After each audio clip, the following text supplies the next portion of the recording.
محمد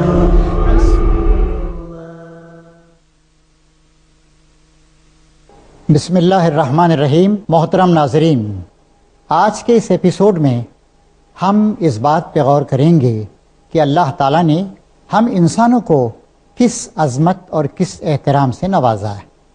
دنیا بہت بڑی، کائنات بھی بہت بڑی، اس دنیا میں ہزاروں قسم کی مخلوقات زندگی 3 سطحوں پہ پائی جاتی۔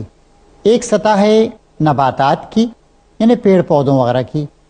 دوسری سطح ہے حیوانات کی، جانور ہیں، کیڑے مکوڑے ہیں وغیرہ وغیرہ۔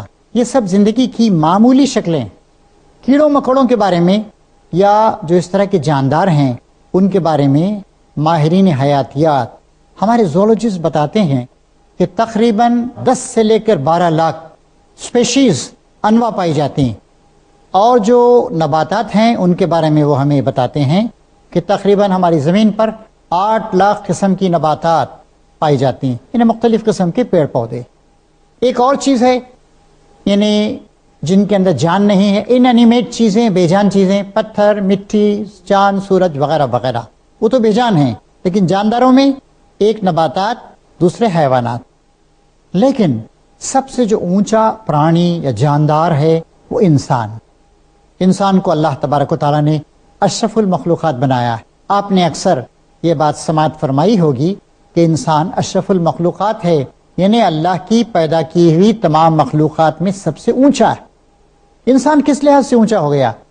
بہت سے درخت ایسے ہیں جو انسان سے زیادہ دنوں تک زندہ رہتے ہیں، بہت سے جانور ایسے ہیں جو انسان سے زیادہ قوت رکھتے ہیں۔ پھر آخر انسان کیسے بڑا ہو گیا؟ اس بات پر آج ہمیں غور کرنا ہے۔ انسان اس لیے بڑا نہیں ہوا کہ وہ بہت موٹا تازہ ہے، اس لیے بڑا نہیں ہوا کہ وہ بہت زیادہ دنوں تک زندہ رہتا ہے۔ مثلاً دیکھیے، ویل مچھلی کئی 100 سال تک زندہ رہتی ہے، کچھوا تقریباً 400 سال زندہ رہتا ہے۔ تو بہت ساری چیزیں، بہت سارے جاندار ایسے ہیں جو انسان سے زیادہ زندہ رہتے ہیں۔ صرف زندگی لمبی ہو جائے، 100 سال 125 سال کی ہو جائے، اس سے کسی چیز کی عظمت کا اندازہ نہیں لگایا جا سکتا ہے۔ انسان کو اس لیے عظیم مانا جاتا ہے اور اس لیے اس کو عظمت حاصل ہوئی کہ عظمت اس کو خدا نے، ہمارے مالک نے خود عطا فرمائی۔ وہ ارشاد فرماتا ہے، اعوذ باللہ من الشیطان الرجیم، بسم اللہ الرحمن الرحیم، لقد کرمنا بنی آدم وحملناہم فی البر والبحر ورزقناہم من الطیبات وفضلناہم علی کثیر ممن خلقنا تفضیلا۔ ہم نے انسانوں کو، آدمیوں کو، آدم کے بچوں کو عزت اور احترام اور فضیلت سے نوازا۔ اور اس کی علامت اللہ تعالیٰ بتا رہا ہے، نہ صرف خشکی پر بلکہ سمندروں پر بھی ان کو سفر کرنے کی سہولت ہم نے عطا فرمائی، اور بے شمار پاکیزہ چیزوں کا ہم نے رزق انسانوں کے لیے فراہم کیا۔ اور پھر آخر میں اللہ تعالیٰ فرماتا ہے، اپنی بنائی ہوئی بہت ساری مخلوقات پر ہم نے انسانوں کو فضیلت عطا فرمائی۔ آئیے اس آیت کی روشنی میں ہم اس بات کا جائزہ لیں کہ اللہ تعالیٰ نے کس احترام اور کس عظمت سے اللہ تعالیٰ نے ہم کو نوازا ہے۔ پہلی بات یہ ارشاد فرمائی جا رہی ہے کہ لقد کرمنا بنی آدم، ہم نے آدم کے بچوں کو، انسانوں کو عزت، احترام اور ڈگنیٹی، وقار سے نوازا ہے۔ کیا صرف مسلمانوں کا حق ہے؟ نہیں، سارے انسان جو آدم و حوا کی اولاد ہیں، سارے انسان، وہ سب کے سب اس احترام میں مشترک، یہ سب کا مشترکہ سرمایہ ہے۔ قرآن مجید اس معاملے میں کوئی تفریق نہیں کرتا، اللہ تعالیٰ اس معاملے میں کوئی تفریق نہیں کرتا۔ آدم علیہ السلام کے جتنے بچے ہیں، چاہے وہ تعلیم یافتہ ہوں یا غیر تعلیم یافتہ، وہ پڑھے لکھے ہوں یا غیر پڑھے لکھے ہوں، وہ ہندو ہوں یا مسلمان ہوں یا کسی مذہب سے تعلق رکھتے ہوں، جہاں تک عظمت انسانی کا، انسانی وقار کا، انسانی حقوق کا تعلق ہے، وہ سب کے سب برابر۔ یہ ایسی چیز ہے جو سب کو برابر مقدار میں دی گئی۔ اس کے بعد فرمایا جا رہا ہے کہ ہم نے انسان کو نہ صرف یہ کہ خشکی پر بلکہ سمندروں پر بھی سفر کرنے کی سہولت عطا فرمائی۔ پیڑ پودوں کو آپ دیکھتے ہیں، وہ جہاں پیدا ہوتے ہیں وہیں پھولتے پھلتے اور بڑے ہوتے ہیں، لیکن اپنی جگہ سے ہٹ نہیں سکتے۔ ہاں، تھوڑا بہت اپنے آپ کو ہلا ڈلا سکتے ہیں، اس سے زیادہ کچھ نہیں کر سکتے۔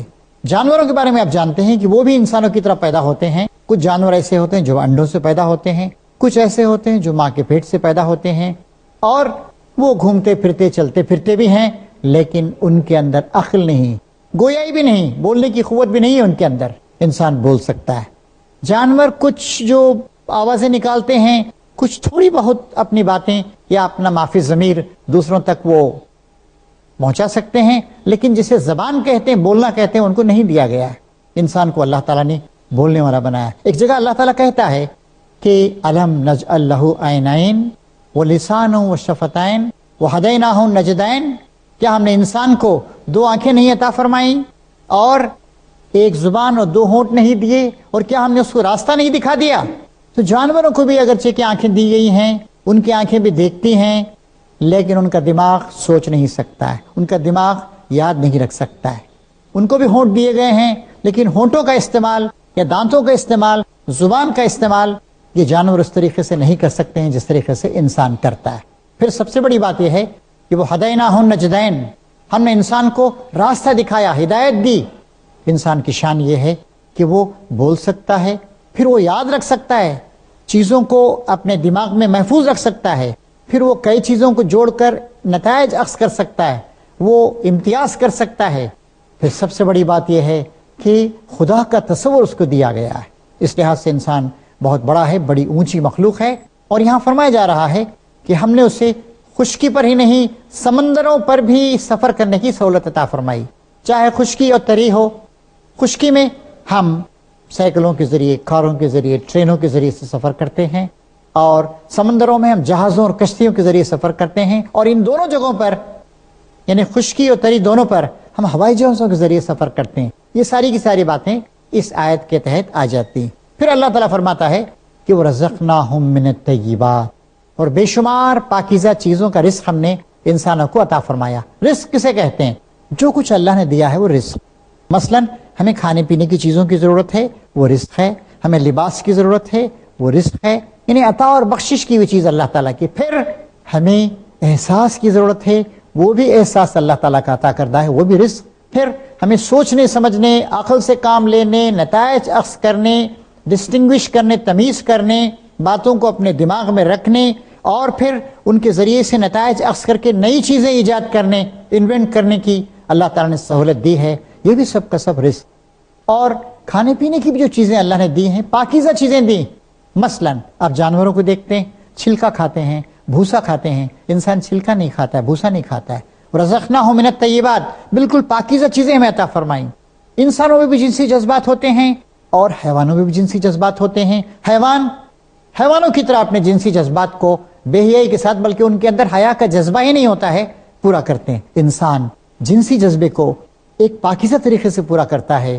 شوہر و بیوی کا ایک پاکیزہ ایک تعلق ہوتا ہے، ماں باپ ہوتے ہیں، بچے ہوتے ہیں، خاندان ہوتا ہے، پروٹیکشن ہوتا ہے، حیا ہوتی ہے، شرم ہوتی ہے۔ الغرض ایک نہایت پاکیزہ طریقے سے انسان جنسی جذبات کو استعمال کرتا ہے۔ اس پر بھی ایک قرآن شریف میں آیت آتی ہے، اللہ تعالیٰ کہتا ہے کہ اور اس کی نشانیوں میں سے ایک نشانی یہ ہے کہ اس نے تمہارے لیے تمہارے ہی جیسے جوڑے بنائے، یعنی مرد و عورت کو پیدا کیا، اور تمہارے درمیان محبت اور اخلاص اور ہمدردی اور رحمت و مرحمت کے جذبات کو اس نے پروان چڑھایا۔ جانوروں کے اندر یہ چیز بہت محدود مقدار میں پائی جاتی، ان کے لیے جنسی جذبہ اہم ہوتا ہے، انسان کے لیے جنسی جذبہ اہم نہیں ہوتا ہے۔ جنسی جذبے کی بنیاد پر وہ ایک اور چیز کو پروان چڑھاتا ہے، وہ ہے کوآپریشن، رحم و کرم، محبت، باہمی احترام، خاندان کی تعمیر، اور خاندانوں کی تعمیر کے ذریعے سے انسانیت کی تعمیر، انسانیت کا ارتقاء۔ تو اس طریقے سے ہر چیز جو اللہ تعالیٰ نے انسان کو دی ہے بڑے پاکیزہ طریقے سے عطا فرمائی ہے، چاہے اس کی غذا ہو، چاہے اس کا لباس ہو، چاہے اس کے جنسی جذبات ہوں، چاہے اس کی ازدواجی زندگی ہو۔ یہ ساری کی ساری چیزیں اللہ تعالیٰ نے انسان کو بڑے ہی پاکیزہ طریقے سے عطا کی۔ پھر اللہ تعالیٰ کہتا ہے وَفَضَّلْنَاهُمْ عَلَىٰ كَثِيرٍ مِّمَّنْ خَلَقْنَا تَفْضِيلًا، ہم نے اپنے جو بے شمار مخلوقات بنائی ہیں ان میں سے بے شمار مخلوقات پر ہم نے انسان کو فضیلت عطا فرمائی۔ ہم اشرف المخلوقات کہتے ہیں، یعنی سب سے اونچی مخلوق۔ ابھی ہم نہیں کہہ سکتے ہیں کہ انسان سے بھی کوئی اونچی مخلوق ہے یا نہیں، اس لیے کہ اللہ تعالیٰ کی کائنات بہت بڑی ہے۔ انسان نے کائنات کے بس ایک محدود حصے کو دیکھا ہے، لیکن جن کو بھی ہم نے دیکھا ہے، مثلا آپ چاند کے بارے میں غور کیجئے، چاند ہمارا پڑوسی ہے، قریبی پڑوسی ہے۔ صرف زمین سے 2,40,000 میل کے فاصلے پر وہ زمین کے گرد چکر لگاتا رہتا ہے، اور اب تو چاند تک انسان پہنچ بھی گیا ہے، کئی انسان چاند تک ہو کر آئے. ہمارا ملک ہندوستان، اس نے ابھی انسان کو چاند تک بھیجا تو نہیں، لیکن بہرحال چاند تک ہمارے خلائی جہاز پہنچ گیا ہے اور وہ چاند کا چکر لگا رہا ہے، وہاں سے انفارمیشن ہمیں بھیج رہا ہے. چاند کے بارے میں غور کیجئے، چاند پر جب گرمی ہوتی ہے تو 150 ڈگری سیلسیس تک وہاں پر گرمی چلی جاتی، اور چاند پہ جب ٹھنڈک ہوتی ہے، یعنی جہاں سورج کی روشنی نہیں پہنچتی، تو وہ 0 سے تقریباً 70-80 ڈگری تک کم ہو جاتا ہے. یعنی وہاں پر نہ انسانی زندگی ممکن ہے، نہ حیوانی زندگی ممکن ہے، نہ کسی قسم کی نباتاتی زندگی ممکن. اور بھی بہت سارے سیارے ہیں، مریخ ہے، سیٹرن ہے، جوپیٹر ہے، مختلف اس طرح کے سیارے ہیں، زہرہ ہے، ان سب پر بھی انسانی زندگی نہیں پائی جاتی. اب تک ہماری انسانوں کی حاصل کی ہوئی معلومات کے مطابق صرف زمین ہے جس پر نباتاتی زندگی بھی پائی جاتی ہے، حیوانی زندگی بھی پائی جاتی ہے، اور انسانی زندگی بھی پائی جاتی. اور آپ کمپیئر کر لیجئے کہ اس زمین پر سب سے اونچی مخلوق، سب سے بڑی مخلوق انسان ہے، اور انسان کو یہ عظمت اللہ تبارک و تعالیٰ نے عطا فرمائی. کیا انسان نے اللہ تعالیٰ کو کوئی درخواست دی تھی، اپلیکیشن دیا تھا کہ مجھے پیدا کرو؟ نہیں، یہ سراسر اللہ تعالیٰ کی رحمت ہے کہ اللہ تبارک و تعالیٰ نے انسان کو پیدا کیا اور انسان کو عظمت سے نوازا. آپ کی خدمت میں بات عرض کی گئی تھی کہ چاند تک انسان کئی بار ہو آیا، لیکن چاند پر بھی انسان جیسی اسے کوئی اور مخلوق نہیں ملی. کائنات بہت لمبی چوڑی، ہمارا یہ نظام شمسی سولار سسٹم بہت بڑا ہے، تقریباً سورج سے لے کر 400 کروڑ میل تک کا ہے. جہاں جہاں بھی ہمارے پروبس، ہمارے سیٹلائٹس اور ہمارے خلائی جہاز گئے ہیں، انہیں انسانی زندگی کا کوئی نشان نہیں ملا. صرف یہ زمین ہے جس پر کہ انسان پایا جاتا ہے. اور جب ہم دیکھتے ہیں مختلف دیگر مخلوقات کے مقابلے میں، تو انسان کو بڑی عظمت عطا کی گئی. میں نے پہلے بات آپ سے عرض کی تھی کہ یہ عظمت سب انسانوں کا مشترکہ سرمایہ، کامن ہیریٹیج اور کامن پراپرٹی. آدمی غریب ہو یا امیر، آدمی تعلیم یافتہ ہو یا غیر تعلیم یافتہ، آدمی صحت مند ہو یا بیمار، سب کو یہ وقار حاصل. آج انسانوں نے بڑائی اور چھوٹائی کے مختلف معیار قائم کر لیے ہیں. وہ سمجھتے ہیں کہ اگر میں گورا ہوں تو میں بڑا ہوں، میں مالدار ہوں تو میں بہت بڑا ہوں. یہ بات صحیح نہیں. چاہے گورا ہو، چاہے کالا ہو، کوئی بھی انسان ہو، ہر شخص اس عظمت کا مالک ہے جو اللہ تبارک و تعالیٰ نے اس کو عطا فرمائی. اللہ تبارک و تعالیٰ نے انسان کی عظمت کو واضح کرنے کے لیے اور بھی کچھ باتیں ارشاد فرمائی. چنانچہ اللہ تعالیٰ کہتا ہے کہ میں نے جب انسان کو پیدا کرنے کا ارادہ کیا تو میں نے فرشتوں سے کہا. فرشتے اللہ تعالیٰ کی کائنات میں ایک بہت بڑی مخلوق، ہر جگہ بکھرے ہوئے ہیں، کائنات کے مختلف نظاموں کو چلا رہے ہیں. تو اللہ تعالیٰ نے کہا کہ میں جب بشر کو یعنی انسان کو بنا دوں اور پھر اس کے بعد اسے ٹھیک ٹھاک درست کر دوں اور اپنی روح اس میں ڈال دوں تو تم اس کے آگے سجدے میں گر پڑنا. اس آیت کو ذرا سا احتیاط کے ساتھ سمجھنے کی ضرورت. اللہ تعالیٰ فرما رہا ہے میں انسان کو بنا رہا ہوں، ٹھیک ٹھاک کر دوں گا، بالکل متناسب اعضاء کے ساتھ، مناسب طریقے سے مناسب قوتوں کو اس کے اندر ڈال کے انسان کو پیدا کر دوں گا، اور پھر اس کے بعد اپنی روح اس میں ڈال دوں گا. نعوذ باللہ، اللہ تعالیٰ کی روح انسان میں ڈالنے کا مطلب یہ نہیں ہے کہ انسان اور خدا ایک ہی ہیں. اسلام اس کی سختی کے ساتھ تردید کرتا ہے. اسلام یہ بات کہتا ہے کہ خالق الگ ہے اور مخلوق الگ. کسی شاعر نے ایک مصرے میں بڑی اچھی بات کہی ہے کہ جو تیرے سوا ہے وہ تیرا بندہ ہے. لیکن اللہ نے اپنی روح انسان کے اندر ڈال دی. اس کا مطلب کیا ہے؟ بھئی انسان کے اندر جو چیزیں ہیں وہ سب کی سب بے جان. انسان کے اندر آکسیجن ہے، ہائیڈروجن ہے، نائٹروجن ہے، فاسفورس ہے، کاربن ہے، سلیکا ہے، کچھ عناصر ہیں، کچھ ایلیمنٹس ہیں، یہ سب کے سب مردہ ہے. نہ سنتے ہیں، نہ بولتے ہیں، نہ دیکھتے ہیں، یہ انینیمیٹ، بے جان ہیں. انہی چیزوں کے مجموعے سے اللہ تبارک و تعالیٰ نے انسان کو پیدا کر دیا، انسان کو بنا دیا. انہی مختلف عناصر کو. زندگی کیا ہے؟ عناصر میں ظہور ترتیب. موت کیا ہے؟ انہی اجزاء کا پریشان ہونا. لیکن ان عناصر سے اللہ تعالیٰ نے انسان کو جو بنایا تو اسے دیکھنے والا، سننے والا، بولنے والا، سمجھنے والا، یاد رکھنے والا، غور و فکر کرنے والا اور فیصلہ کرنے والا بنایا. تو مطلب یہ ہے کہ ایک بے جان چیز کو اللہ تبارک و تعالیٰ نے یہ سب صفات دے دیں. اور سماعت اور بصارت یعنی سننا اور دیکھنا اللہ تعالیٰ کی صفات ہیں، مادے کی صفات نہیں ہیں، میٹر کی صفات نہیں ہیں، تو اللہ تعالیٰ نے گویا اپنی صفات کا ایک عکس ہم پہ ڈالا۔ احتیاط کا تقاضا یہ ہے کہ اس سے زیادہ ہم آگے نہیں بڑھیں، یہ ایسا مقام ہے جہاں فرشتوں کے بھی پر جلتے ہیں۔ بس اتنا سمجھیے کہ اللہ نے ہم کو سماعت اور بصارت کی قوت عطا فرمائی، عقل سے نوازا، سوچنے سمجھنے کی صلاحیت دی۔ یہ اللہ کی صلاحیتیں ہیں جو اللہ تعالیٰ نے گویا ہم کو عاریتاً دی ہیں۔ تو محترم ناظرین، اس طریقے سے یہ بات ہماری سمجھ میں آتی ہے کہ اللہ تعالیٰ نے انسان کو بڑی عظمتوں سے نوازا، پھر اس کے بعد اس نے فرشتوں سے کہا کہ اس کے آدم کے آگے جھک جاؤ، سجدہ کرو۔ یہ سجدہ اس بات کی علامت تھا کہ انسان جہاں بھی ہوگا دنیا میں جو بھی کرنا چاہے گا، یہ فرشتے اس معاملے میں اس کی مدد کریں گے۔ تو اصل اس سے ایک بات سمجھ میں آئی کہ ہم کتنے بڑے ہیں، کتنے اونچے ہیں، کتنے گورے ہیں اور کتنا کھاتے ہیں، یہ ہماری عظمت کی دلیل نہیں ہے۔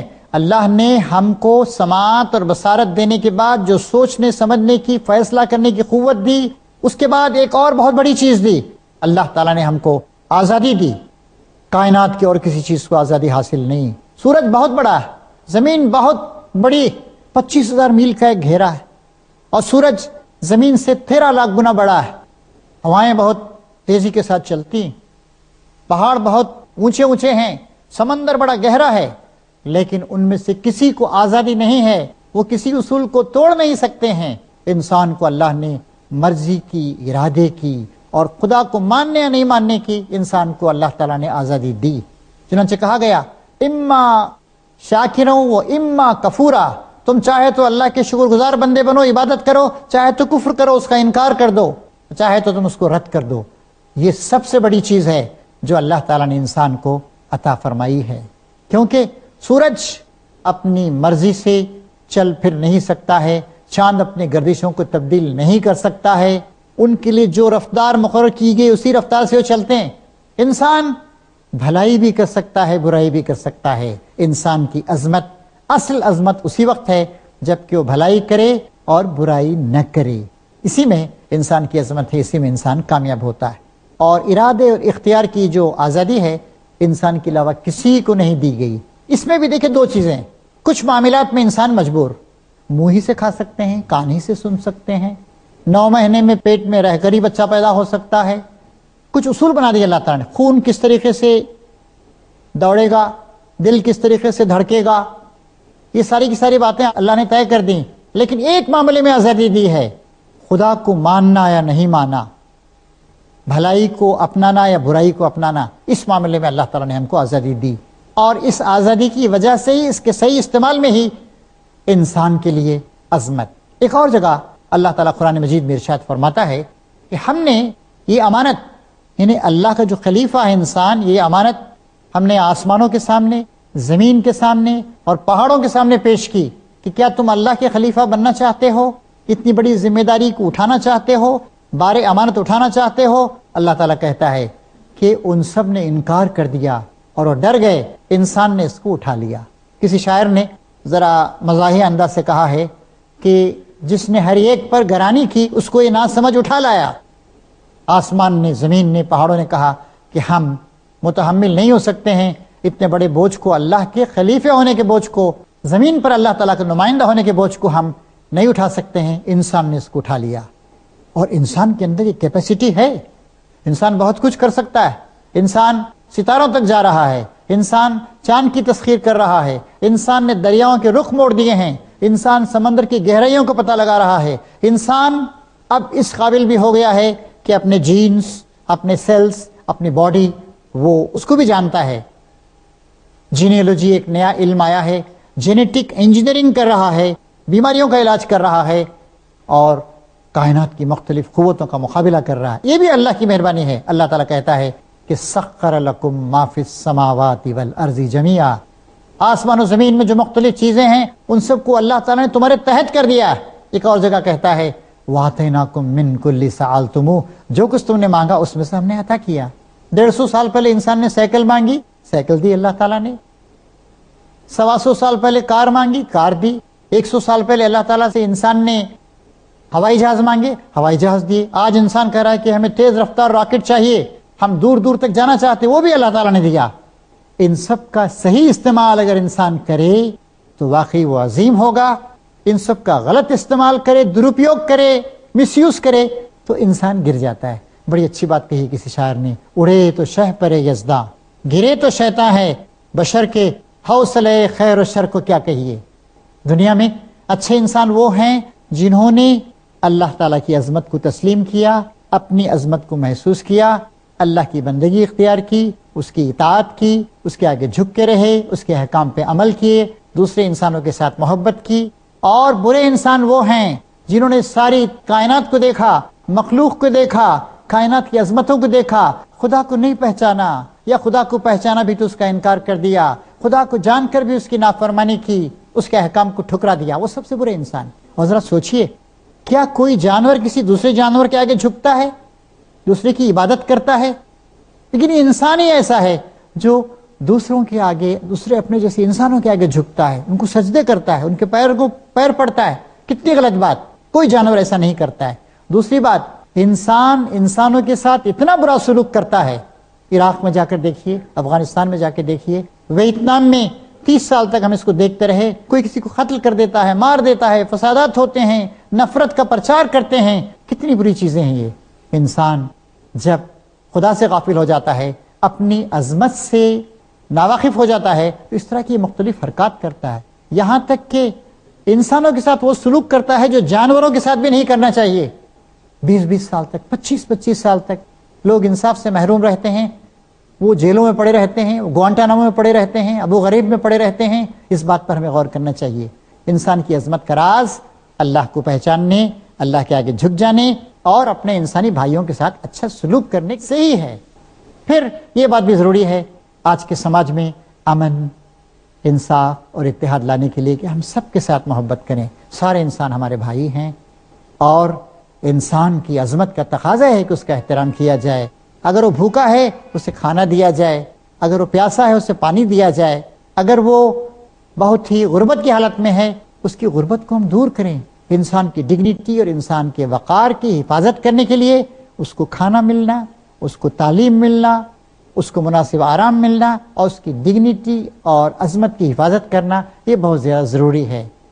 انسان اسی وقت کامیاب ہو سکتا ہے اور ہمارا سماج اسی وقت پرامن ہو سکتا ہے جب کہ ہم انسان کی عظمت کو سمجھیں اور انسان کی عظمت کے خلاف کوئی کام نہ کریں. ایک بزرگ کا قول مجھے یاد آتا ہے، انسان کی عظمت کے لیے، اس کے بڑے ہونے کے لیے کسی اور چیز کی ضرورت نہیں ہے سوائے اس کے کہ وہ انسان ہے. تو حاضرین، آئیے ہم انسان کی عظمت کا احترام کریں. وآخر دعوانا ان الحمد للہ رب العالمین.